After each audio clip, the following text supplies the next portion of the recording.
It was a creative cuisine restaurant that had been open for 3 years. With counter seats and 3 tables, it was a small place that would be full with just 20 people.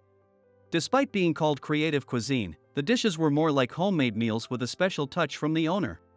Most of the customers were regulars, and while the place was never packed, it was never empty either. I took my usual spot at the far end of the counter almost every night. That night, a group of several people occupied 2 of the 3 tables, having a drinking party. They were regulars here, colleagues from the same company and department. The one who always brought them here was Emily, their female manager. Normally tense and irritable, she looked completely relaxed, her expression softened as she happily sat around the table with her subordinates. She had truly become a remarkable manager. From my counter seat, I watched her and her group, lost in thought. 5 years ago, I was one of their colleagues too.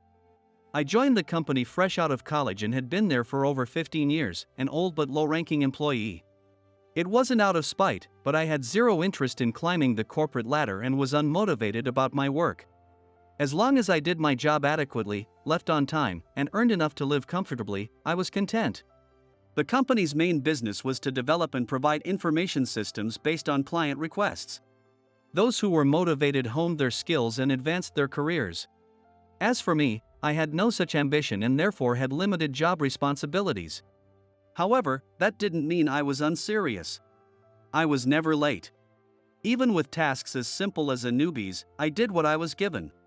Sometimes younger employees would ask, "Can you do this, Michael?" And if I couldn't, I'd answer firmly that I can't, and they'd apologize. Internally, they might have thought of me as useless or incompetent. But it never affected workplace relationships. I was a self-admitted salary thief, and no one complained about it. Then Emily was transferred here as a manager. In her early 30s, she looked young, almost inexperienced. Rumor had it she was an elite who had been rapidly promoted. But in reality, it was the company's meaningless policy to promote women to enhance its image. She was promoted as part of the company's superficial policy to actively promote women, making her a victim in a way. To me, who saw work merely as a means of living, it was incomprehensible. But there are people who see career advancement as the purpose of their life. She was the perfect example of that. The company and her ambitions aligned perfectly, resulting in her promotion. However, when she first took the position, it seemed to me she was overburdened and stressed. Having been promoted beyond her capacity just because she was a woman. At first, she tried to maintain distance from her subordinates and acted in an authoritative way. For example, she had a strange fixation on the gender of her subordinates. If a male subordinate served her tea, she'd thank him, but if a female did, she'd lecture her about how serving tea wasn't a woman's job. In our department, there was no such thing as tea servers. Regardless of gender, if you wanted tea, you made it yourself. And if you were making some, you might make some for others too. That was it. She was always tense and irritable. With her childlike face, she looked like a little girl pouting when she was upset. So, in our department, we handled her with kid gloves. To her, a salary thief like me must have seemed especially strange. One time, she came in with reference materials, asking a female subordinate to copy the pages she'd marked with sticky notes. I happened to have nothing to do but count down the minutes until the end of the workday. So, I volunteered to make the copies. Michael? You're going to make the copies? Why? There's no special reason. A man doing copying works? I was astonished by her words. At the same time, I felt sympathy for her. She must have spent her entire career until being promoted to manager doing chores like making tea and copying. Thinking they were women's work, while competing with men behind the scenes. At that moment, I thought from the bottom of my heart. While promoting women sounds good, simply promoting women for the sake of it is a superficial company policy. Should being a man or a woman be a reason for promoting someone? Even though American society is still often called a male-dominated society, is it right to blindly promote someone just because they are a woman, regardless of their ability? These thoughts crossed my mind, but I was just a salary thief. I chuckled to myself and spent the rest of the time copying until the end of the workday. About half a month after she became a manager. I happened to share a table with David, the department head, at the restaurant where I went for lunch. David was 3 years my senior and was my mentor when I was a newbie. Back then, he used to look down on me, saying, "You can do it if you try, but you just don't try." But when I openly admitted that I didn't want to, David understood and started to look out for me. So, how's Emily doing? Maybe women just aren't cut out for it? Hey now, that's not like you, David. You shouldn't say women aren't cut out for it. I pointed out, and David gave a wry smile. He also seemed to be perplexed by the company's promoting women policy and was struggling with how to handle her. She is motivated, unlike me. Compared to you, anyone would seem motivated. In other words, motivation alone isn't enough, but you can't do without it either.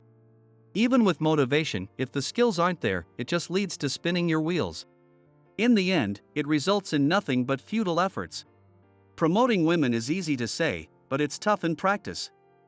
It's hard on everyone involved. Even if it's tough, it has to be done. When I said that, David chuckled. He said he never expected to hear such words from me. I'll take direct responsibility for this project. It was a request from a long-standing client. They wanted to fix and improve some issues in their current information system. She probably wanted to make a significant achievement here. However, this led to overreaching. When the client's requirements document arrived, she responded quickly. Normally, we would visit the client, conduct interviews, and then devise a plan. But she had already prepared a solution independently before the first interview. And it was just one option with no alternatives. Several of the client's representatives were scheduled to attend the interview. Since she didn't want to face them alone, and I was the only one available, I accompanied her. She conducted herself confidently, asking questions and listened to the client's requirements. I started to think my presence was unnecessary until, "Here is the improvement plan we've prepared for today," she said confidently, spreading the documents on the table. The client's representatives looked at each other in stunned silence. I glanced at the documents and was shocked. What she had prepared wasn't an improvement of the current system but a complete transition to a new system. She passionately explained the benefits of the new system. However, the clients were just dumbfounded, their eyes wide open. Her passionate speech likely went in one ear and out the other. "Wait a minute, Emily," I interjected. I couldn't stand it any longer and stepped in to stop her. She glared at me like a sulking little girl. I shifted my gaze from her to the client's representatives across the table. "I apologize for Emily's behavior," I said to them. Then I quickly thought about how to proceed. The other day, at my favorite bar, the chef was complaining. He scolded a young apprentice, telling him the knife isn't sharp enough. Take care of it, and the apprentice went and bought a new knife. As I laughed while saying this, the client representatives also laughed out loud. The only one not laughing was her. It seemed like the client's mood had improved. We managed to convince them by agreeing that we take the matter back and present a revised proposal later. After exchanging farewells and leaving the client's office, she still looked like a sulking girl. It was almost 6 p.m., the end of the workday. I called the office to let them know I would head home straight. "What was that story about the bar and the knife?" she asked. "It's just an analogy," I replied. She didn't seem to understand at all. So I told her. "I'm heading there now. Want to come with me?" "Where to?" she asked, puzzled. "To the bar I mentioned." "Let's check it out," I said. She tilted her head in confusion but followed me silently. I took her to the bar. We sat together at the counter facing the kitchen.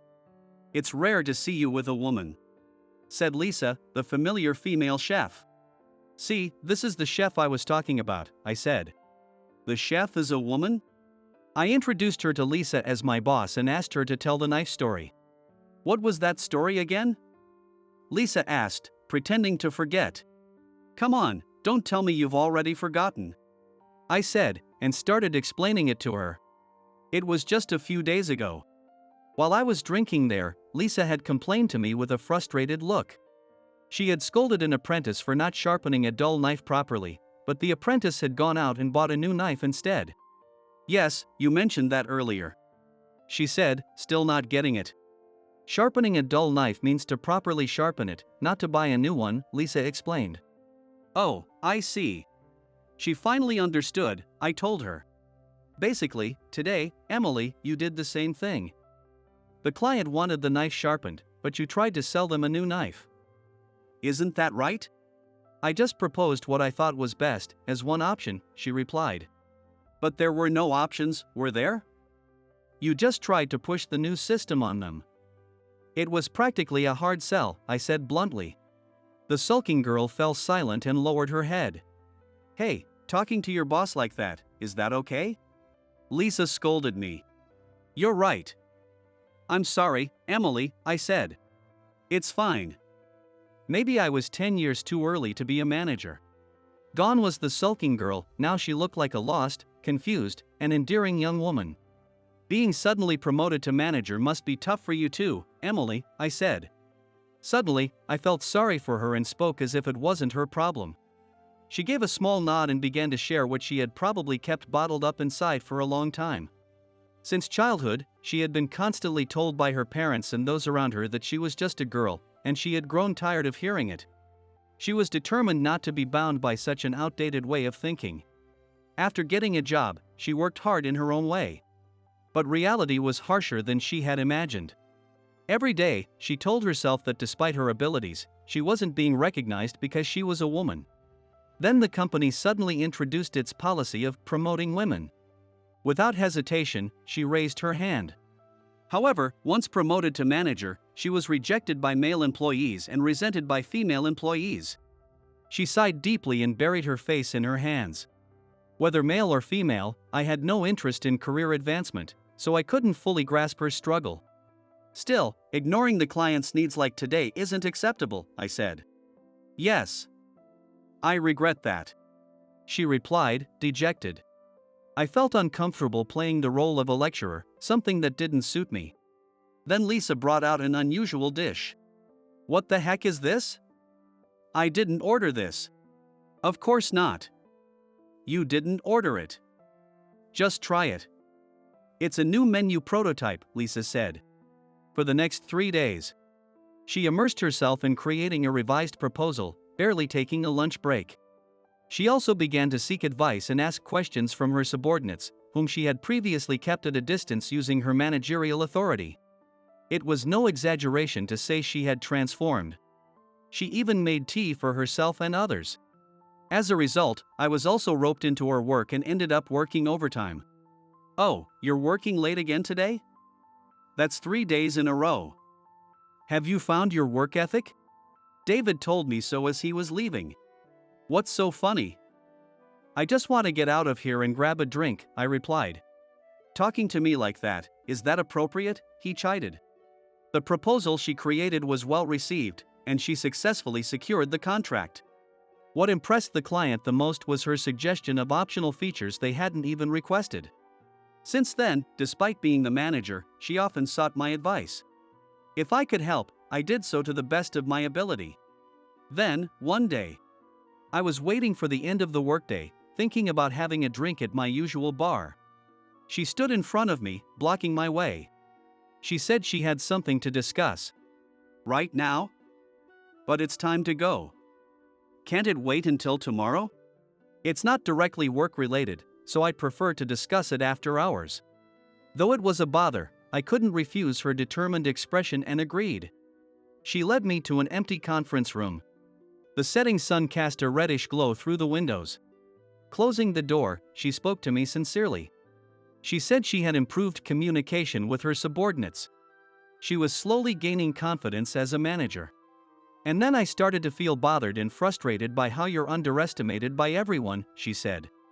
Underestimated? I asked. I had never cared about how I was evaluated, whether highly or poorly. I hate to say it, but people call you a salary thief. Hearing that, I couldn't help but burst out laughing. Are you okay with people talking behind your back like that? Well, it's not really talking behind my back. In fact, I think I was the one who started saying it myself. As I shrugged it off, she got all fired up on her own and shook my shoulders, saying, Michael, you're capable of doing your job. Be more positive about it. Hearing her words, I burst out laughing again. Emily, it's not about being positive. For me, work is way behind me, while for you, it's straight ahead. We're looking in completely opposite directions." When I said that, she looked at me seriously and said, "We can't look in the same direction together?" Her passionate gaze made my heart skip a beat for a moment. But in many ways, it was impossible. So I honestly told her, "No, that's not possible," and started to leave the conference room. Then she grabbed my arm and stopped me. "Really? With you, I could." I cut her off and said, "When that system improvement project came up, I happened to lend a hand. That's why she mistakenly thought I was capable of doing this job. It's not that others are underestimating me, Emily. It's that you're overestimating me." I gently removed her hand from my arm and left the conference room. 5 years have passed since then. "Hey, stop daydreaming and take this dish to that table," the owner said from behind the counter, handing me a large platter. The owner is Lisa, the female chef from the bar I used to frequent. She went independent and opened her own restaurant 3 years ago. I quit my job at the same time. We got together as a couple. Now, in name only, I'm a co-owner of this place. Lisa handles the cooking, while I help with payments, serving, and dishwashing. Just sitting at the end of the counter with a drink would make me a freeloader. I took the large platter to a table. As I approached, Emily, who was happily sitting with her subordinates, looked even more authoritative and composed. She was the first to notice me and got up from her chair to take the platter from my hands. As she did, I silently wondered, "Is it okay for you, Emily, to do something like this yourself?" She looked at me and, as if to say it's fine, returned a calm and gentle smile. My boss Emily suddenly called me when I was cleaning up my desk. I had been considering quitting without saying a word, but I reluctantly headed to her office since I was summoned. Then, she said something that I couldn't believe. "Hey, can you take over the $15 million deal?" More than anything, I didn't want to work what she wanted me to do. It was odd to assign such a huge project to an employee who was suddenly fired. Even though her father David was the executive vice president, I couldn't take any more of her whims. I had an idea and said to Emily, "Can I see the documents?" Thinking I had agreed, Emily handed me the documents with a smug smile. As I glanced through them, my suspicion was confirmed. My name was already listed as the person in charge. However, the date was from several months ago, before I was informed of my termination. Why did she bring this up at this time? I understood her intentions and said firmly, "It's impossible because they appointed me. I'm fired, so excuse me. My name is Mark. I was a company employee in my mid-50s. I've been with this company since I graduated, spending more than half my life here." It felt both long and short, a strange sensation. I worked in the sales department of a beverage company, living fulfilling days as a salesman. However, when the company expanded, the sales department was split into the sales and marketing departments. I was assigned to the marketing department, where I am now. The marketing department was responsible for creating mechanisms to sell products. The marketing department focused on promoting to the market, unlike the sales department, which directly involved buying and selling. While sales department dealt with immediate customers, the marketing department aimed to understand potential customers' behavior and devise strategies. Although I was initially confused by the difference, successfully selling the plans we researched and discussed was very rewarding. However, despite thorough market research and promotion, some products didn't sell at all, while others hit unexpected demographics. I became fascinated with the depth of marketing. I was quite senior as one of the veterans from the department's inception, but I made efforts to communicate with the younger staff. And they started to talk to me more openly. I enjoyed this space where we could exchange opinions freely. Young people's opinions were crucial, and their information from social media was very fast. Trends that seemed to rise rapidly could suddenly disappear. Keeping up with this speed at my age was challenging, but it was part of the job. Once adversaries were on your side, they became helpful informants. Mark, a young male employee called out to me. What is it? Our rival company had a major backlash yesterday. What? Why? I tried to keep up with online news, but I often missed smaller stories. It seems they messed up with their tagline. He showed me the controversial post. This one, seriously? Oh, I saw this yesterday. This is bad. It's outdated and won't fly these days. A female employee passing by joined the conversation. So it's really bad? Definitely bad. They both nodded in agreement. Close call. We were considering a similar angle. I guess we should change it. Changing the tagline for the project I was working on was a hassle, but it was better than facing a backlash. That's a good idea. It'll backfire. These days, this kind of thing gets a lot of backlash. It's better to avoid it. Thanks to everyone who was regardless of their seniority and clearly voicing their opinions, we've managed to avoid major mistakes. And the marketing department has a great atmosphere. However, this positive work environment was about to change due to a personnel transfer. We have personnel transfers every year, and there was a major reshuffle this time as well. Replacing our calm and always smiling manager Mike was a new female boss in her 30s. Emily was somewhat of a celebrity. Rumor had it that she joined the company through her connections of David, the executive VP, and also her father, and was doing whatever she pleased in various departments. In reality, she favored and gave preferential treatment to those who praised her, but those who disagreed or argued with her were forcibly removed. I had been dreading what would happen to this department, which was full of people who spoke their minds, and my worst fears were confirmed. I went to Emily's desk to get approval for a project. This project had been meticulously discussed with the sales team and employees, and we finally put it together. Everyone felt confident about it, and we were ready to move forward with production once we got approval. Emily glanced through the proposal and then said with a dismissive tone, "What's this project?"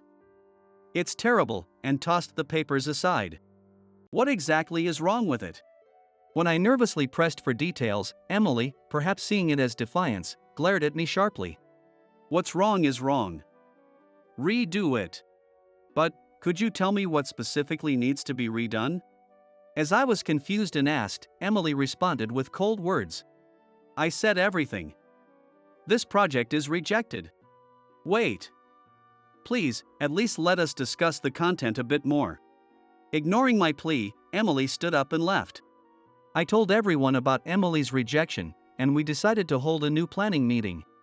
Confident in the previous project, everyone gathered in the conference room with gloomy expressions. Amidst this, an overly cheerful voice echoed in the room. "Why the long faces, everyone? I've got a great idea."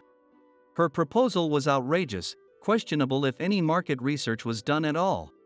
Even a new graduate could come up with something better, and we listened in stunned silence as Emily presented. After a while, a young male employee timidly raised his hand. "Excuse me, but how did you set up the persona for this project?" "Huh? Persona? Don't interrupt while I'm talking," Emily snapped and then continued. "A persona, in marketing terms, is a detailed profile of a target customer to give a concrete image of who they are. It's a basic marketing term, but it seemed Emily didn't know it. As we listened to her sloppy presentation, everyone exchanged furtive glances. We were all bewildered. When her presentation ended, she asked if there were any questions. I thought for a moment and then raised my hand and clearly stated, "Excuse me, Emily, but we can't proceed with this project." Emily's expression changed. "What do you mean? Honestly, this project doesn't hold up as a proposal. In marketing, market research is crucial, and..." Before I could finish, Emily sighed dramatically. "You don't get it." "What don't I get?" "Your position." Emily looked down at me with cold eyes. "What do you mean by that?" Before I could finish, Emily said, "You're fired. Don't come from next month." Normally, managers couldn't fire an employee on their own. But it seemed that Emily had some influence with her connections which I couldn't resist. I was suddenly fired from the company I had worked at for over 30 years. Despite being overwhelmed with confusion and sadness, there was no reversing the decision. After a period of feeling down, I decided I couldn't continue like this. So I started looking for a new job while using up my remaining vacation days. Even though I only had connections at my current workplace, it seemed I wouldn't be left without a job at this age thanks to the help of acquaintances. However, I was concerned about the colleagues I was leaving behind. Unfortunately, that was my last day. I hoped to talk with everyone during my last day at work. However, things didn't go as planned. As I was cleaning up my desk, Emily suddenly called me. I thought about quitting without saying a word, but I reluctantly headed to her office since I was summoned. Then, she said something unbelievable. "Hey, take over the $15 million deal." I asked her what she meant by taking over a deal on my last day, to which she replied, "I've decided to cancel your termination." So, can you start working on this deal right away? While it might be good that my termination was canceled, I had already secured a new job. Considering the arrangements with my new employer, I couldn't simply undo everything. More importantly, I didn't want to follow Emily's whims anymore. It was strange to assign such a huge project to an employee who was suddenly fired. Even though her father David was an executive VP, I couldn't tolerate any more of her arbitrary actions. I came up with an idea and said, "Can I see the documents?" Mistaking my intentions, Emily handed me the documents with a smug smile. As I flipped through them, my suspicion was confirmed. My name was already listed as the person in charge. However, the date was from several months ago, before I was informed of my termination. Why did she bring up this project at this time? Understanding her intentions, I firmly told Emily. "Since they appointed me, it's impossible. I'm fired, so excuse me." "What? You're refusing a $15 million deal?" Emily exclaimed. "Yes. To be precise, I can't take this under your management. I'll handle it at my new job." "What?" Emily stood up with a loud bang at my words. It was the first time I had seen her so flustered. "What do you mean by that?" Emily pounded the desk and leaned forward. I sighed and began to explain slowly. When I was first informed of my termination, I consulted with a former colleague who had worked in sales with me. He had planned to work with me in the marketing department but chose to leave the company to pursue sales elsewhere. He was working as a sales manager at another beverage company at the time. We still went out for drinks, and I wanted his advice as someone who had experienced job transitions. After quietly listening to my story, he finished his beer and said, "Want to join us? Really? Is that okay?" I was surprised by the sudden offer, but he said he was close with their HR manager and would discuss it. Thankfully, things progressed smoothly from there. I never imagined I could transition to a new job so easily. I secured a position at another beverage company in the same industry. Moreover, I was assigned to the marketing department. It truly felt like a stroke of luck. During the interview, Jack, the HR manager, asked if I knew about a major project. It had recently started. It was a widely discussed project about forming a business partnership with a rival company. Naturally, it involved a substantial amount of money. The partnership between rival companies had attracted considerable attention in the industry, so I had heard about it. But I didn't know the details. When I mentioned this, Jack tilted his head in confusion. The documents Jack had included my name.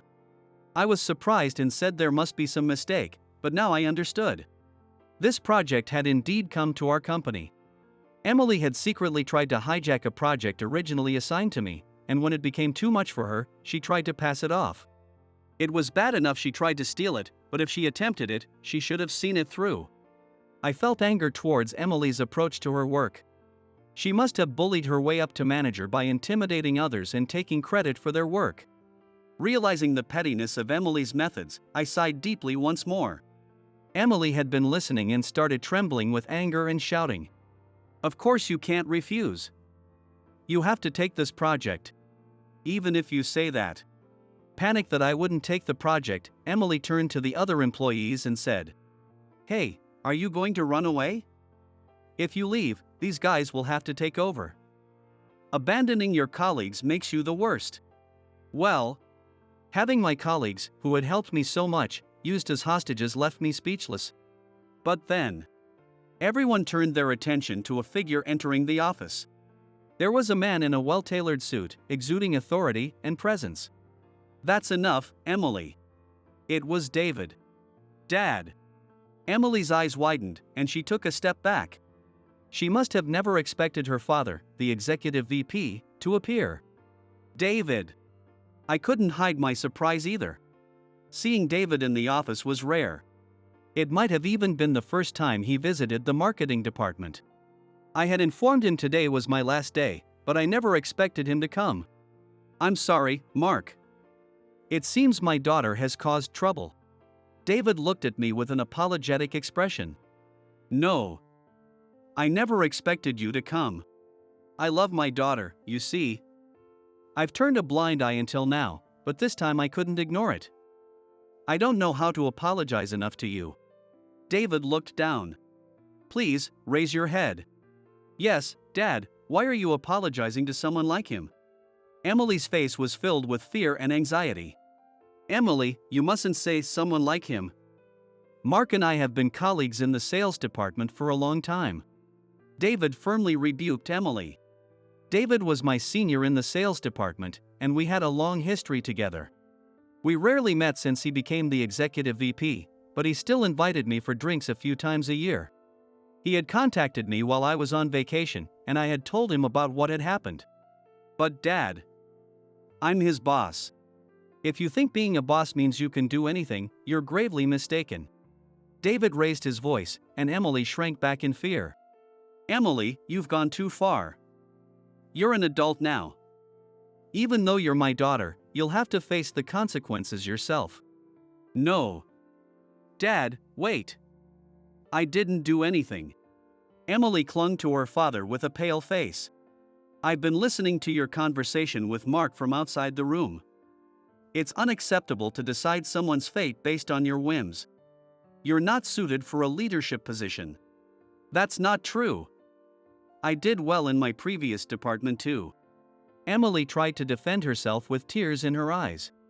I hate to say this, but all you've been doing is taking credit for others' work to climb up the ladder.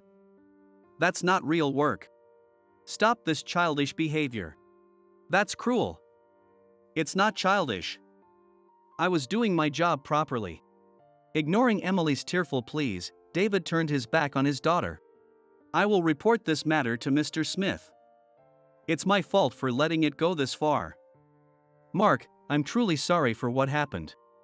I hope you excel at your new job. Thank you. I'd love to go out for drinks again sometime.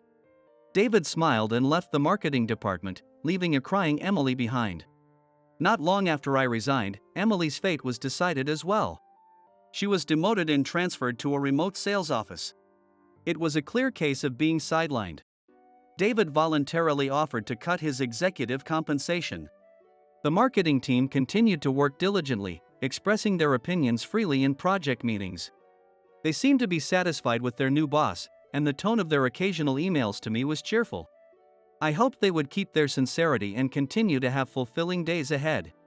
Mark. A young male employee called out to me as I was looking at my PC. What's up? Check this out. This post is going viral. What? Which one? This one, right here. He showed me his phone screen. Wow. It's getting a lot of comments. Yes. We've nailed the buzz factor. Reading through the comments, I couldn't help but pump my fist. This photo is great too. I'm really happy. The young employee chuckled at my reaction. What? What's funny? Well, you always talk to us so casually that I forget there's a big age gap between us. I felt a bit of a generation gap just now. What? When? What was it? As I panicked, he coldly responded. It's a secret. Why? Tell me. Nope. Smiling mischievously, he returned to his desk. Come on, seriously. I didn't understand what caused the generation gap, so I tilted my head and returned my gaze to the computer.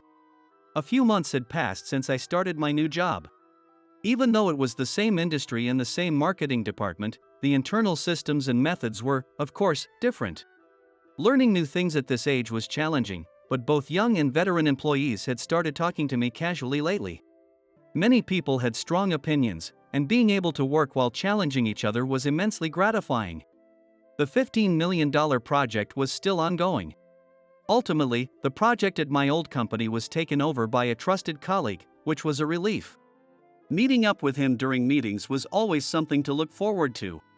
My career change reaffirmed that there is still much to learn in marketing. Despite my age, I'm still a newcomer here, and I want to absorb as much as I can. Mark. The meeting is starting. At my colleague's call, I stood up energetically. Coming. I headed to the meeting room with a spring in my step. I wondered what kind of ideas would come up today. I opened the door to the meeting room with anticipation. Emily, my boss, glances at me. When should I rely on you? Her tearful eyes are glistening and incredibly beautiful. As I hesitate, Emily rests her head on my shoulder. A pleasant fragrance wafts from Emily's hair. From now on, I might rely on you a bit. Her words make me feel flustered. I slept so well. My name is Ted. I'm a 31-year-old businessman. It's the morning of the last day of a 3-day business trip. I just woke up in a room at a hotel. Ouch, my head hurts. I drank too much last night. As I get out of bed, I feel a dull headache and recall last night's business dinner. We went straight from the meeting to a nearby bar that opened early, and I got pretty drunk. But it was worth it. Just wait, Emily. You'll be pleased with the results. It seems I still feel a bit tipsy since I raise a clenched fist in the empty hotel room. Suddenly feeling embarrassed, I decide to take a shower. Emily is the woman I have feelings for. She's 33, older than me, and a beautiful single woman. She's a cool woman who swears to dedicate her life to her job.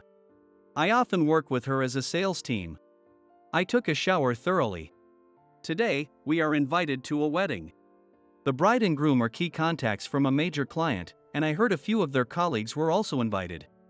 Since our company is small, I didn't expect us to be invited, so I was surprised when both Emily and I received invitations. Even Emily, who is usually reserved, was thrilled, jumping with joy. We often hit it off with the couple at work. Both Emily and I have always dealt with them sincerely. The invitation to the wedding is a result of that.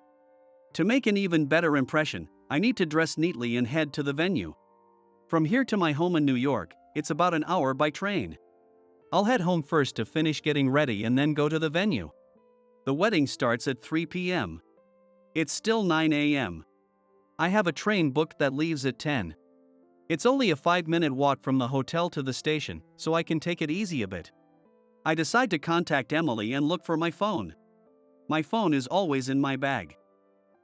Where's my bag? Last night, I came back to the hotel drunk and fell asleep right away. If it were me, I'd have thrown the bag next to the bed. I look under the bed to check, but it's not there. I search the entire hotel room, but still can't find it. My mind starts to panic. Could it be I left it at the bar? Everything important is in that bag: my wallet, business cards, and phone. I rush to the front desk and ask them to call the bar I visited last night, but there's no answer. Of course. The bar also opened at 3 p.m. yesterday. The staff must all be fast asleep at this hour. Luckily, the company covers the hotel expenses, so checking out wasn't a problem. But now, I only have a travel bag with my clothes hastily stuffed in it. I feel lost, but there's one piece of luck. I have my train ticket in the breast pocket of my suit. I always put tickets in my pocket. It's been a habit since I was a kid. After using the outbound ticket, I left the return ticket in my pocket. Emily often tells me, "It's risky, put it in your wallet," but this time, the habit saved me. Anyway, as long as I can get home, I can figure things out. If I explain to my landlord, I can get into my apartment even without keys. Fortunately, my landlord lives on the first floor of the apartment building, and we talk often. I'm worried about not having my phone, but I head to the station to catch the 10 o'clock train. As I walk briskly through the station, I notice people staring fixedly at one spot. What's going on? Looking in the direction of their gaze, I see a teenage girl in a school uniform crouched down. It seems like she's crying. She's sobbing loudly. Despite her obvious distress, no one approaches her. What a heartless world. A high school girl is in trouble, and no one helps. I still have time before the train departs. I approach the girl. What's wrong? When I speak, she flinches and looks at me nervously. It's no wonder she's startled by a man in his 30s suddenly talking to her. But it seems like an emergency, and she needs someone's help. As I wait for her to speak, her small lips move slightly. I'm okay. She says this while crying and then lowers her head again. She's clearly not okay. I continue talking. I might not be able to do much, but I can't just leave you like this. What happened? Do you need to call someone? I realize as I try to take out my phone. Oh, that's right. I don't have my phone or wallet. Thinking I can't help her with no phone, and seeing she doesn't seem ready to talk, I say, okay, I'll go now. But maybe the lady at the information desk can help. The girl seemed anxious about me leaving. She gently tugged at the hem of my suit as I tried to stand up. My mom is in critical condition. What? I try to make sense of the story through her sobbing. Her name is Lily. She's a 17-year-old high school student from New York. This morning, she received news that her mother had been in a car accident and was in critical condition. She rushed to the station with her teacher. She parted ways with the teacher at the station entrance and headed to the platform. She realized it at the ticket gate. The ticket that her teacher had given her and she had put in her purse was missing, along with the purse itself. She has no idea if she dropped it along the way or left it at her internship site. To make matters worse, her school prohibits bringing cell phones to internships, so she doesn't even have her phone. She felt helpless and crouched down here. What should I do, my mom? I can't just leave her like this. As someone who also lost his wallet, I want to help her. But all I have are some worn-out clothes and one train ticket to New York. If I give her this ticket, she can get back to New York. But then I won't be able to return to New York. I also have to attend a crucial client's wedding today. As I ponder this dilemma, I recall my grandpa. When I was a kid, my grandpa on my mom's side adored me. After my grandma passed away, he looked so lonely and eventually fell ill. In his hospital bed, he always seemed to say, "I'm all alone," looking despondent. Every time I visited, I'd say, "You've got me," and smile. Because it made him happy. But in the end, I couldn't be with him when he passed away. He died alone. I regretted it deeply. When I got the news of his critical condition, I was playing at a friend's house. By the time my parents called all my classmates' houses to find me, Grandpa had already passed. I look at Lily, who's still crying. It's clear who needs this train ticket more. I take out the train ticket from my breast pocket and offer it to Lily. Her face lights up for a moment, but she quickly looks away, feeling guilty. I force the ticket into her hand. But I feel bad for taking it. Holding her hand firmly, I look her straight in the eyes and say, "Don't hesitate. You'll regret it." Lily's tearful eyes widen in surprise. "Your mom is in critical condition, right? I hope she makes it." But critical means the worst could happen any moment. Run without hesitation. Before you regret it. I push her gently, and she starts running towards the platform. Watching her disappear beyond the ticket gate, I hold my head in my hands. What have I done? What was I thinking? Pretending to be some kind of hero. I have an important wedding to attend. But, well, as long as Emily shows up, it should be fine. I'm just an extra anyway. My strength is not dwelling on things and staying positive. There's no use worrying, so I head to the police station. Maybe my bag has been turned in. But it wasn't at the police station. I begged the police officer to let me use the phone. I called the office, but no one answered. Of course. It's Saturday. Unless there's an emergency, we don't work on weekends. Next, I desperately try to recall Emily's contact information. In this age where you can make a call with just one tap on your phone, there's no way I'd remember her number. I rummaged through my travel bag for any contact information related to work, but found nothing. So, I decided to head to the bar I visited last night.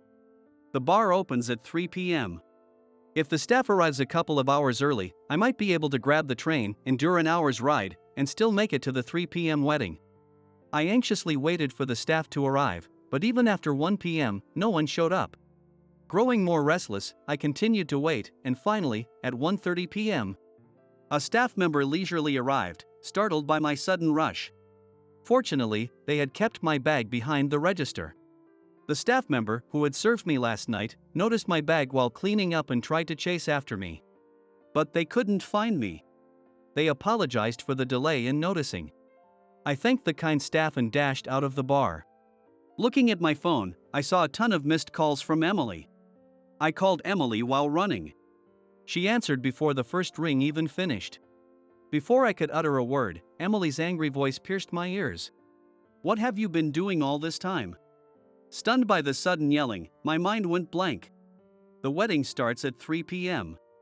It's still only 1:30 p.m. I shouldn't be getting scolded this badly. Maybe something happened? I briefly explained the situation. When I mentioned that I left my bag at the bar, Emily sighed so heavily it was frightening even though I couldn't see her. "What? So you still haven't?" "No, I haven't gotten on the train yet." "What on earth are you doing?" she yelled again. "It's understandable. This is my fault." I was about to ask her to explain the situation, saying I'd be a little late, when I was startled. On the other end of the phone, it seemed like Emily was crying. "This is an important wedding of our client's key contacts. Just being invited is a big deal, a chance to build stronger trust. I might ruin this opportunity, but crying seems overboard." Thinking my admiration for Emily might need to be forever sealed, I started to make excuses. "Well, I did have the train ticket, but I gave it away for a good reason." "What?" I sensed Emily gasping on the other end of the call. Just then, I arrived at the station. "Anyway, I'll buy a new ticket and head over right away. Talk to you soon," I said, cutting the call abruptly. And bought a ticket to New York at the counter. The train was departing in just 10 minutes. Even so, the arrival time in New York was 3 p.m. The wedding venue is a luxury hotel about 15 minutes from New York Station by taxi, but it's certain I won't make it to the 3 p.m. start. I plan to change into my wedding suit at home, but there's no time. As soon as I got off the train at New York Station, I rushed into a department store, explained my situation to the staff. Bought a black suit that fit me, and changed right there before heading to the venue. Grateful for my body that fits off the rack suits and my mom for having me the way I am, I made my way to the venue. Arriving out of breath, I found that the wedding ceremony was just transitioning to the reception. It was 3:30 p.m. I managed to avoid the embarrassment of opening the door in the middle of the reception. After checking in, I searched for Emily. Before I could find her, Emily spotted me and ran over in a stunning smoky pink dress. She rushed towards me and hugged me tightly. "Ha!" My mind went blank, and my face turned red. As I stammered in confusion, Emily said, "Thank you."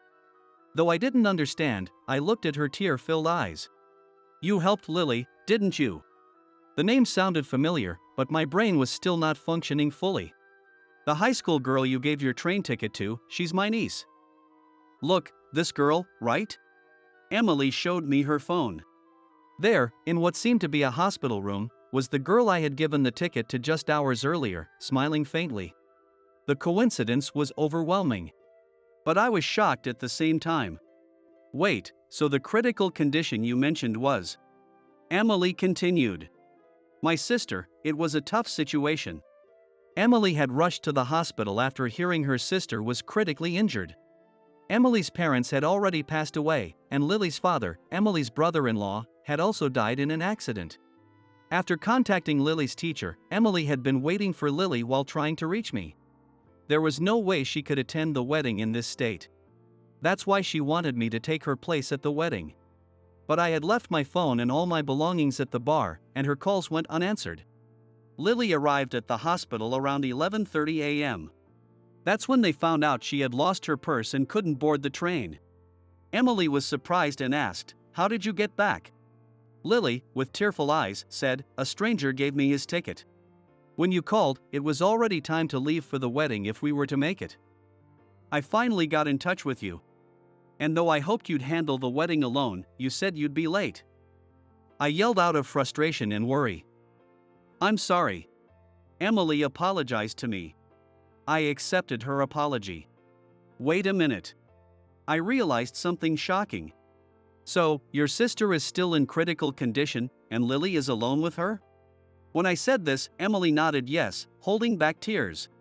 I pushed Emily's back and said, "Hurry. Go back to the hospital." Quickly, repeatedly like a broken record. "It's fine, Lily is there, and I made it to the wedding. Besides, this event is important." Without letting her finish, I shouted, "Just go. You'll regret it if you don't." Ah, this is the second time I've said you'll regret it today. Thinking of my grandpa again, I looked Emily straight in the eyes. "Leave this to me. Everything will be fine. I'll secure this important deal on my own." I expressed my baseless confidence earnestly. "Please stay with your sister. Stay with Lily. Please." I asked her deeply, and Emily softly said thank you before turning and leaving the venue. "Please, make it in time." I prayed as I watched Emily's back. The reception proceeded smoothly. When I found the right moment to greet the bride and groom, they welcomed me with smiles. They had heard from the staff about Emily leaving early and were very concerned. They said, "Take care of her," making me feel humbled. I had caused this trouble, and had nothing to support. I assured them that I would visit them again for business, and they said they were looking forward to our big deal. Apparently, they had overheard some of the conversation in the lobby.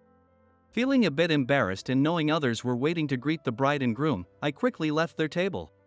After the reception ended, I immediately called Emily. Her distressed voice made me straighten up. "Can I come to the hospital too?" Emily's voice was faint, and I strongly felt the urge to support her. I expected to be told off for intruding on a family moment. But to my surprise, she said, "I'm waiting for you." I asked for the hospital's location and took a taxi there. Arriving at the hospital out of breath, I saw doctors and nurses gathered around. It was clear she didn't have much time left. Understanding the situation, I quietly approached Emily. Tears were streaming endlessly from Emily's eyes, and Lily was holding the hand of the woman lying on the bed. Lily, like Emily, was also crying. As the heart rate monitor's beep slowed, Lily let out a small cry. "Mom!" Everyone focused on Lily. "Mom, you're holding my hand, can you hear me?" She desperately spoke to her mother. But her mother's eyes didn't open. Watching closely, I saw her lips move slightly, though I couldn't make out the words. It looked like she was saying thank you, and I instinctively whispered thank you. At that moment, the heart monitor made a foreboding sound. The room was filled with quiet sobs. Emily staggered, and I supported her. The doctor's final announcement echoed hollowly in the room, and Emily and Lily broke down in tears. After the doctors and nurses left, and Emily and Lily had cried their hearts out, the room fell silent. Thank goodness. Emily gave me a sharp look at my unintended comment. Ignoring it, I murmured, "Grandpa might have said something too." I wish I could have heard it. Tears started to fall from my eyes as well. Emily's stern expression softened into tears again. Did she say thank you? She repeated my words from the final moment. I answered with conviction. Yes. Emily's eyes welled up once more. I see. I see. She repeated, as if reassuring herself. Thank you so much. I didn't get your contact information or name. I regretted it on the train. I never imagined you were from the same company as my aunt. Lily, having calmed down a bit, appreciated me deeply. Following her lead, Emily also appreciated me. Thanks to you, we were able to say a proper goodbye. Thank you. I took a step back. Well, if I hadn't left my bag at the bar, you both could have gotten back quickly. I stammered, and Emily glared at me, scolding, "That's true." Lily burst out laughing, and for a moment, the atmosphere in the room lightened. If you need anything, just let me know. Emily gave me a glance. When should I rely on you? Her tear-stained eyes were glistening and incredibly beautiful. As I hesitated, Emily rested her head on my shoulder. A pleasant fragrance wafted from Emily's hair. I might rely on you a bit more from now on. Flustered by her words, I loudly responded, yes. I'll always support you. Emily gave me a small scolding, "You're too loud." After that, there were the funeral and various arrangements. With only Emily and Lily as close relatives, I helped with what I could. When things had settled down a bit, Emily invited me to her home. She ordered some simple snacks for delivery and showed her appreciation. After seeing her sister off, Emily's expression was bright but still carried a hint of sadness. Emily slowly started to speak. I decided to take Lily in. It wasn't surprising. I had expected Emily to do that. Lily must be so relieved, I said. Emily gave a wry smile and said, "Ah, marriage is a distant dream now," in a resigned voice. Without thinking, I blurted out, "How about me?" Emily didn't seem shocked at all and laughed softly. "That's impossible. Lily still has 5 more years until she graduates from college. Find someone nice and be happy, Ted. I can wait 5 years." I said, feeling frustrated and clinging to hope. Emily seemed to be brushing me off lightly. "Please. Go out with me. Date me with marriage in mind. I will wait as long as it takes. I've fallen in love with you." I desperately pleaded, and Emily straightened her back. She looked stunning. "I have the responsibility of raising Lily into a respectable person until she graduates from college. Money isn't the issue. But I need to support Lily. I don't have time for a relationship," Emily declared firmly, looking straight at me. "Can't you share a bit of that responsibility with me?" Emily furrowed her brow at my words. A 31-year-old youngster? Taking responsibility for a high school girl? It's impossible. Emily looked at me with exasperation, and I replied. "And Emily, you're just a 33-year-old young woman." Emily puffed out her cheeks at my remark. Don't state a woman's age so bluntly. Her puffed-up cheeks were so amusing that I couldn't help but burst into laughter. Then I stepped closer to Emily and took her hand. Her hand tensed up for a moment, but she didn't pull away. "I want to protect Lily, who was crying at the station. I want to support Lily, who was crying in the hospital. And I want to spend my life loving and healing you, who was also crying in that hospital room." Emily didn't give a verbal response. But she squeezed back my hand tightly. It was her way of showing her affirmation.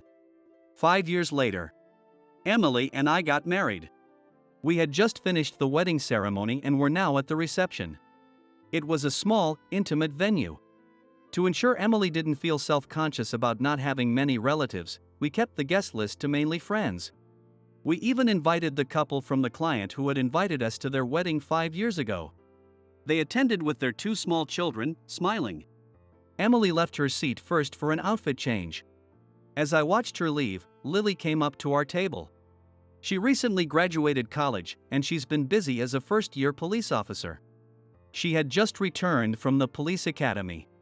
Having lost both her parents in accidents, she studied hard and pursued a career as a police officer to help reduce traffic accidents. Whenever I visited Emily's house with some treats, Lily was always studying in her room. I watched her, now a beautiful young woman, with pride. "You're adorable, Lily. Has anyone weird tried to talk to you?" Lily laughed at my comment. "Adorable? That's something you should say to the bride," I countered. "I already told the bride she's beautiful, so it's okay." I had been telling Emily she was beautiful throughout the preparations. "That's so like you, Uncle Ted." Lily affectionately called me Uncle Ted. "Sorry for making you wait for 5 years. My aunt is stubborn." We had made a promise that we wouldn't marry until Lily was settled. It was a decision we both made. Not just Emily. I shook my head silently and smiled at Lily. "In these 5 years, have I done anything for you?" Lily leaned in slightly and whispered in my ear. "Ever since you gave me that train ticket, Uncle Ted, you've been my hero." Hearing that unexpectedly made me blush. Lily teased me with a smile. A staff member informed me that it was time for me to leave the room for a while. As I stood to leave, Lily beamed at me. "My hero, Uncle Ted. Please take good care of my precious aunt." With a thumbs up, I acknowledged her words. For the next outfit, Emily would be wearing a deep blue, slender dress that suited her perfectly. I knew I'd be showering her with compliments again. Suppressing my grin, I headed toward the door of the reception hall, hearing the MC's words behind me. towards you, adorned in that beautiful blue dress. Dad, I'm done with today's cleaning. I called out to my father at the register from the storefront. Good job. Be careful on your way. I'm off. With my backpack on, I waved to my dad. This was my morning routine when I was little. The dazzling morning sun and my father's smile. I can still remember it vividly. My name is Kevin Smith. My father ran a stationery store. My job was to clean the storefront every morning, and I think it started when I was in 3rd grade. This routine continued until I became a high school student. Now, I am 62 years old. I've aged quite a bit. Both my parents have passed away, and my kids are grown and independent. Now I live with my wife. I've always been a quiet type, but I've been told I'd become even more gentle and reserved with age. Life with you is so peaceful. My wife once said while we were having coffee together. However, there was one man I could never get along with. Whenever I was with him, I felt uneasy. His name was John. We met in elementary school. John was always a prominent figure. He would brag about his father, who was an executive at a famous company. He wore expensive clothes and had a private tutor for his studies. He always boasted about how privileged he was. On the other hand, I was just an ordinary student who didn't stand out in class. I became aware of John in 5th grade during an open school day. Actually, it was from this time that John started to hold a grudge against me. The assignment was a typical one, to write about our future dreams. I didn't have any grand dreams. I just vaguely thought I would take over my father's store. So, I wrote about my daily routine in my essay. At home or the store, especially keep the entrance clean. If you always keep it ready to welcome good people and good luck, happiness will come to you. My father would say this almost like a mantra. That's how my morning cleaning routine started. Additionally, my father believed that stationery is a tool to accumulate knowledge and experience. As the son of a stationery store owner, he taught me diligently. In reality, it was just because the store was often empty and he had time. Thanks to this, I also did well in school. When I wrote about this fact in a way that adults would appreciate, my teacher praised me highly. It was the only time I ever received applause as someone who usually didn't stand out. However, John didn't like it. For someone who was always bragging about his father, it was unthinkable that my ordinary father would be praised. The next day, John's harassment began. For a stationery store owner's kid, you use shabby pencils. Your eraser is small and dirty. Your store must sell nothing but defective products. Hey, everyone, don't buy anything from Kevin's store. He constantly made fun of our store and sometimes even did things that seemed like sabotage. John's family was influential in the community. No one dared to defy him. I became even more invisible, spending my days quietly. This situation continued into middle school, but as the number of students increased and we were placed in different classes, John's bullying decreased and I managed to find some peace. Later, I aimed to attend the local public high school. When I heard John was going to a prestigious private high school, I was genuinely relieved. But life is full of ups and downs. Soon after I started high school, my father's stationery store ran into financial trouble. A large shopping center opened about 15 minutes away by car. Its variety and prices were unbeatable for a small, family-run store. Despite my father's efforts for 2 more years, he eventually had to close the store. He worked various jobs until retirement and somehow managed to put me through college. 10 years after graduating from middle school, I attended a reunion. I looked forward to seeing old friends, but the first person to speak to me was John. Your store went under, huh? Too bad you couldn't take it over. He still held a grudge from nearly 15 years ago. I was annoyed and dismissed him casually. Yeah, it was unfortunate. Not everyone can have as grand a life as you. I meant it sarcastically, but John didn't catch on. I'm having a tough time too.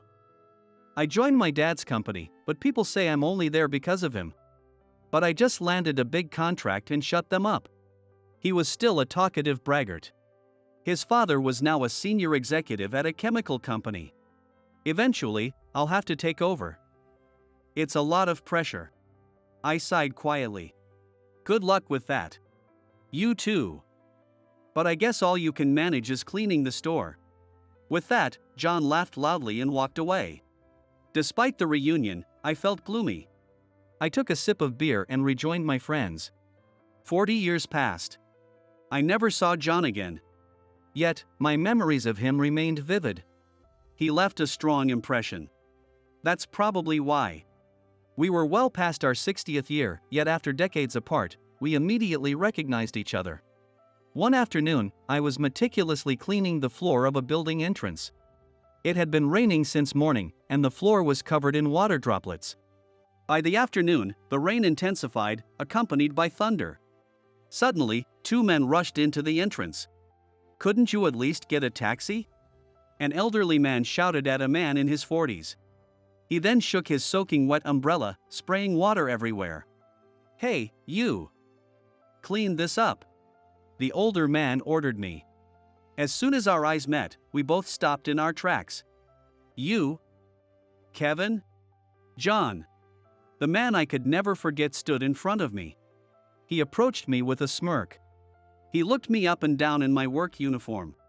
"So, you became a janitor? Makes sense, cleaning is about all you're good for." He repeatedly tapped the tip of his umbrella on the floor, spreading more water around. "But still, a janitor at this age. Do you have any savings? What will you do when you're old?" He looked gleeful, like he'd found a new toy. "No rest for the poor. You have to keep working as long as you can move, right?" John chuckled nastily. Just then, the man behind him noticed my face and gasped. "John! That man is..." The man looked pale. But John didn't notice. "Huh? This guy? He's my classmate from way back. He used to use shabby pencils despite his family owning a stationery store. His store went under because they had no customers." "No, that's not it." The man's face was covered in cold sweat. I smiled politely at the man. "Let's meet again." Then I wiped the floor John had wet and walked away. "Well, good luck to you. I have an important business meeting now, unlike you." As I glanced back, I saw John laughing, while his subordinate had a serious expression on his face. 10 minutes later, I changed into a suit and entered the large conference room on the upper floor of the building. Guided by my secretary, Hannah, I took my seat, surrounded by employees who greeted me. I've always said I don't like formalities. "Relax." They smiled and their expressions softened. "Let's get started." At my signal, an employee at the door moved. He soon brought in our business meeting counterparts. "Thank you for your time today. My name is Michael, and this is our manager, John." It was the man who turned pale upon seeing my face at the entrance earlier. Michael glanced around at the employees, and when he spotted me, he straightened his back again. "I deeply apologize for earlier." John finally realized my presence. "Huh? Wait, Kevin? John. This is Executive Vice President Smith." Michael whispered urgently to John. "What? EVP? Kevin?" "Yes, Executive Vice President Smith." Michael's voice rose. I spoke deliberately and slowly. "Nice to see you again." "No way. You're really Kevin?" John's reaction caused a stir among my employees. "Yes, he's my elementary school classmate," I told them, calming the room. With that, John finally understood exactly who I was. You're a janitor?" That was more of a good luck ritual.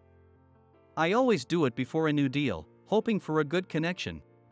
I hope today's meeting doesn't turn out to be a bad one. John's face turned pale. "Well, what now?" I pondered silently. Unable to take over my father's store, I joined a major stationery manufacturer after college. It's a company everyone would recognize by name. My childhood knowledge of stationery must have helped me get in. Initially, I was assigned to the planning department, working on various collaborations aimed at children. However, children's products lost their appeal quickly and didn't do well. Eventually, I shifted my focus to high-end and high-quality stationery for adults, aiming to create products that would be status symbols like old-fashioned fountain pens. The stationery is luxurious yet user-friendly. I had confidence in that plan. But I was also anxious, so the day before my presentation, I cleaned my desk and the shared areas of the planning department before heading home. The presentation was well received, and the product became a smash hit after its release. Stationery is a tool to accumulate knowledge and experience. If you always keep it ready to welcome good people and good luck, happiness will come to you. My father's words echoed in my mind. This success led to my promotion. Continuing the habit of cleaning the office before presentations or important events earned me a reputation for meticulousness. And I was eventually noticed by the quality control department head. Ensuring the quality of products and their production environment suited me well. By the time I turned 60, I had risen to executive vice president in charge of quality control. Since then, whenever an important meeting or negotiation was coming up, I would discreetly change into work clothes and clean the entrance. At first, people found it odd that an EVP would do such a thing, but now it's a tradition no one questions. Today's meeting was about a new gel ink for pens developed by a major chemical company, which I was looking forward to. But I was surprised when I saw the company's name. John's Company. And John himself was coming to the meeting. You tricked me? I never said my job was as a janitor. Anyone would be fooled seeing you dressed like that. This company employs a fraud as an EVP? John. That's enough. John was reprimanded by his subordinate, and even he fell silent. I sighed dramatically. Being disrespectful, changing your attitude based on someone's status, and engaging in lowly behavior behind the scenes. Having someone like that as a manager makes me worry about what your company might do when we're not looking. I stood up. Please wait. Our products are highly rated for their quality. At least hear us out.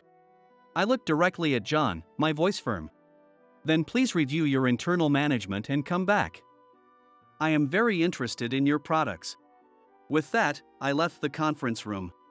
As Hannah followed me, she peered at my face. What happened today? You seem harsher than usual. Even Hannah had noticed my displeasure. Wounds from childhood are surprisingly deep.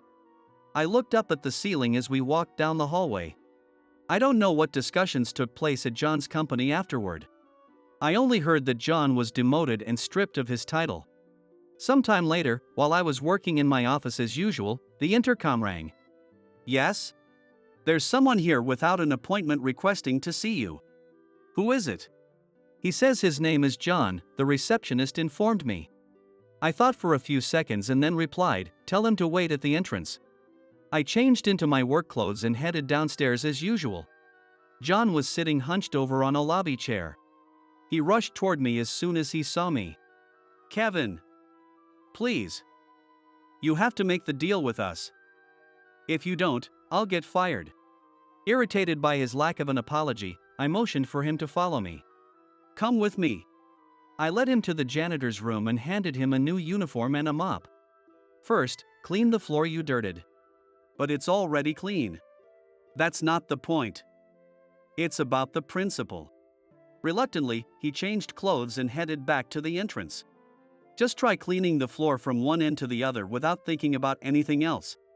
Though he looked annoyed, he started mopping silently. I joined him in cleaning.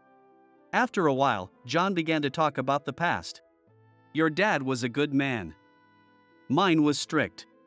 John was expected to excel in everything, grades, sports and writing. When you got praised for that essay, not just you but your dad too, my dad hated it. Before, he was compared to many classmates, but then it became don't lose to Kevin. John's stress turned into harassment towards me. When we went to different high schools, I was relieved. I was surprised to learn that John felt the same way I did. He went to college aiming to be a researcher. But his arrogant personality led to him being disliked by professors and failing to get into graduate school. The job search he started abruptly was haphazard, and he struggled to get hired. Eventually, with his parents' help, he got a job at his current company. However, it seems he was viewed with disdain for getting in through connections. Even after my father was gone, I sometimes heard his voice.